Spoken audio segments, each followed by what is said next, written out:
TV Novo Momento conversa hoje com Carlos César Zápia, que é diretor-geral do DAI de Americana. Tudo bem, Carlos? Tudo bem, você? Tudo bom. Vamos lá. Zápia, eu vim aqui hoje especialmente para a gente esclarecer o que está acontecendo com o DAI. Eu gostaria que você pontuasse duas questões. A falta d'água, acho que hoje está atingindo toda a cidade. Isso. E a cor da água, que a gente vê que é uma reclamação frequente aí da população. Ok. A falta d'água, infelizmente, a gente passou por um problema muito sério. Por cerca de 20 anos, nós não tivemos investimentos na infraestrutura de água da cidade. O que é isso? Novas redes, troca das redes com problemas, redes antigas já que passaram o período de vida útil, construção de reservatórios e reforma da própria estação de tratamento de água que a Americana tem, que ela é dividida em duas partes, uma parte da década de 50 e uma parte da década de 70. Então essas duas unidades são antigas, a cidade cresceu e cresceu muito e não se acompanhou. Então esses são praticamente os nossos problemas. Como é que a gente vai fazer para melhorar? Nós temos que intervir. Só que o grande problema, nós temos que trocar o pneu do carro com o carro andando. Não é fácil, é difícil e causa problemas subsequentes. Um dos problemas é a redução da quantidade de água disponível.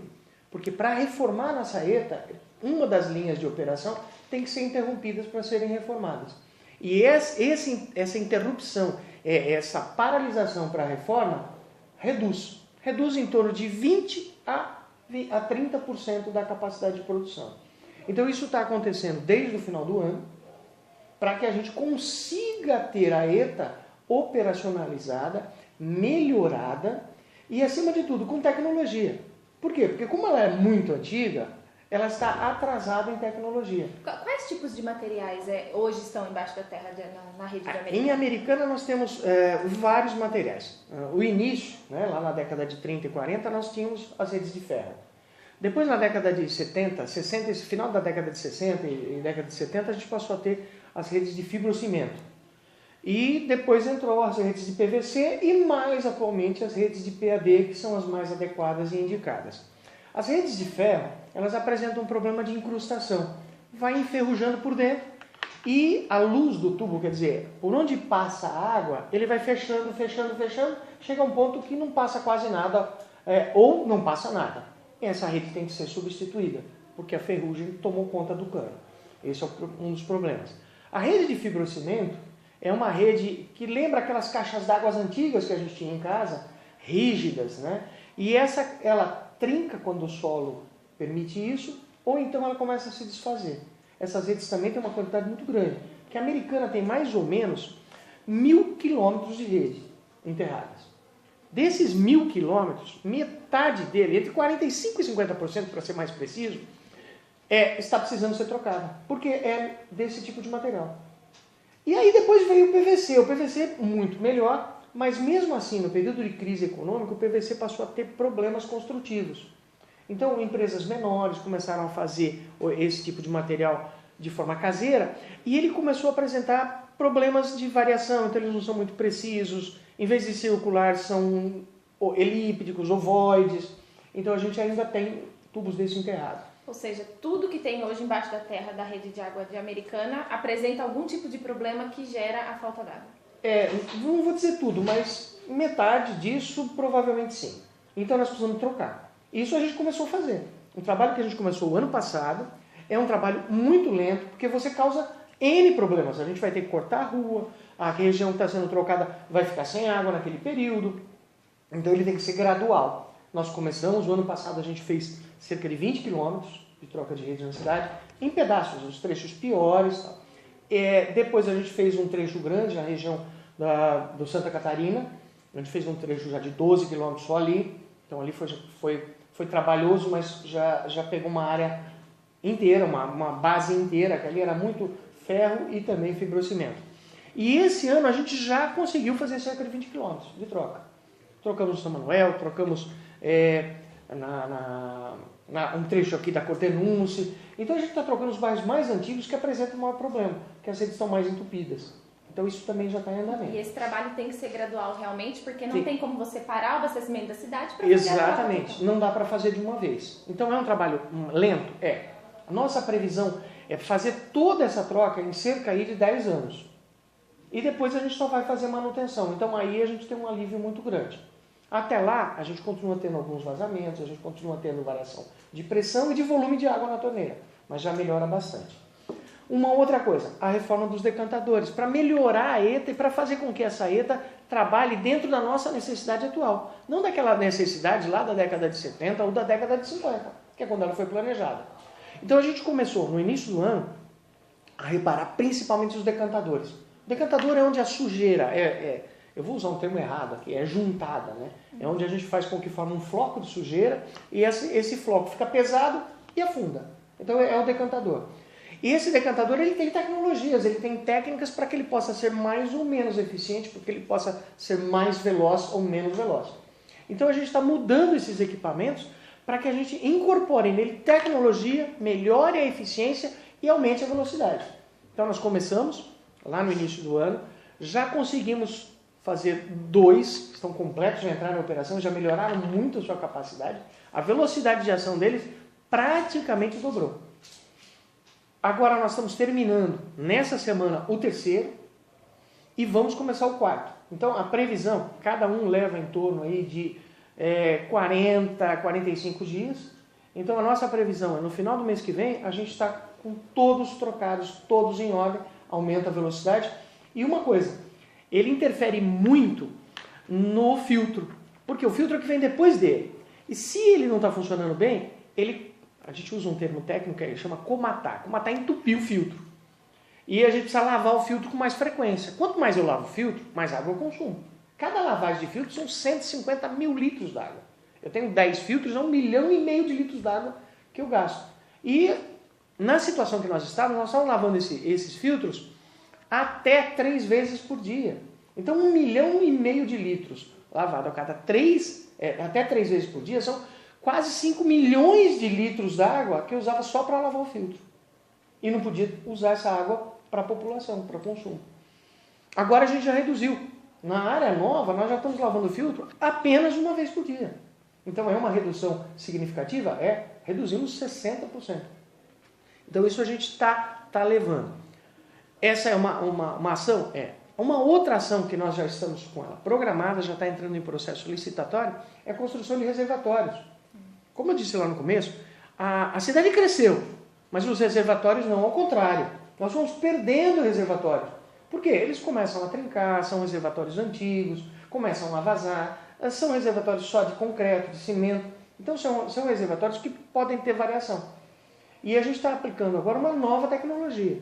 Essa nova tecnologia são reservatórios de aço vitrificado.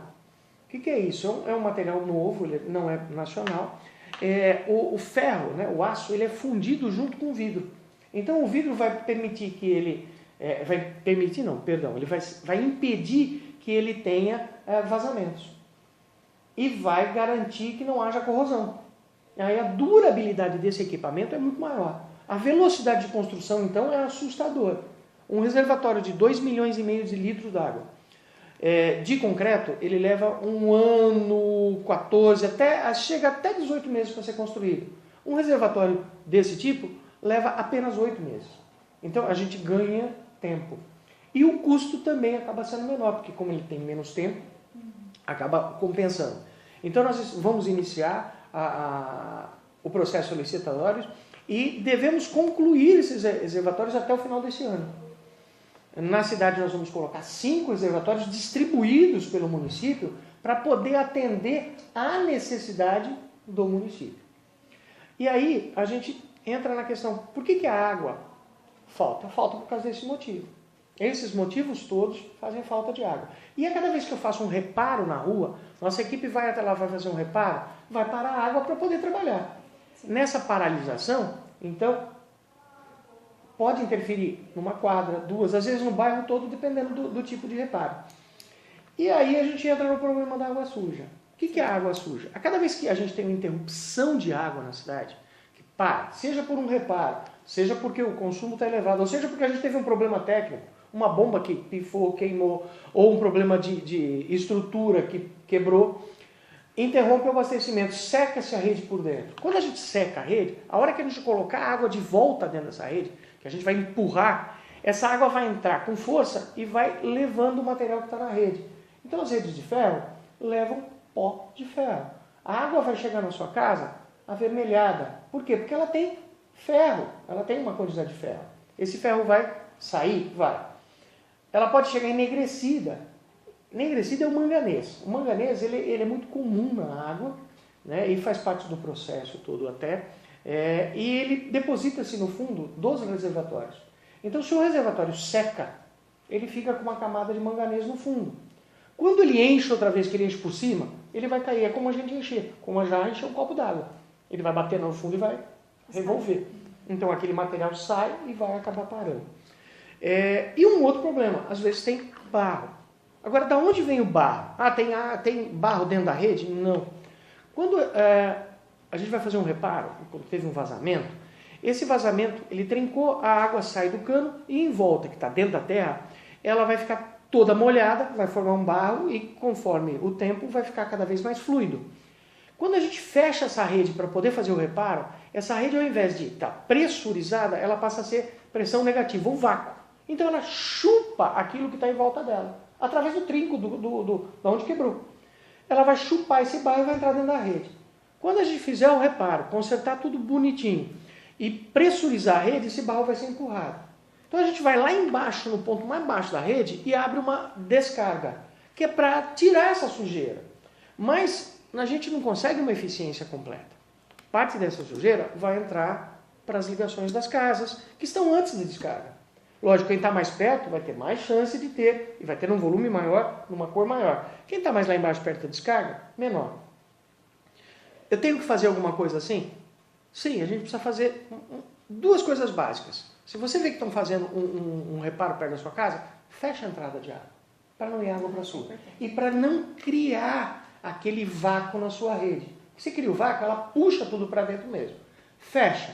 Voltou a água, abra a primeira torneira logo após o hidrômetro.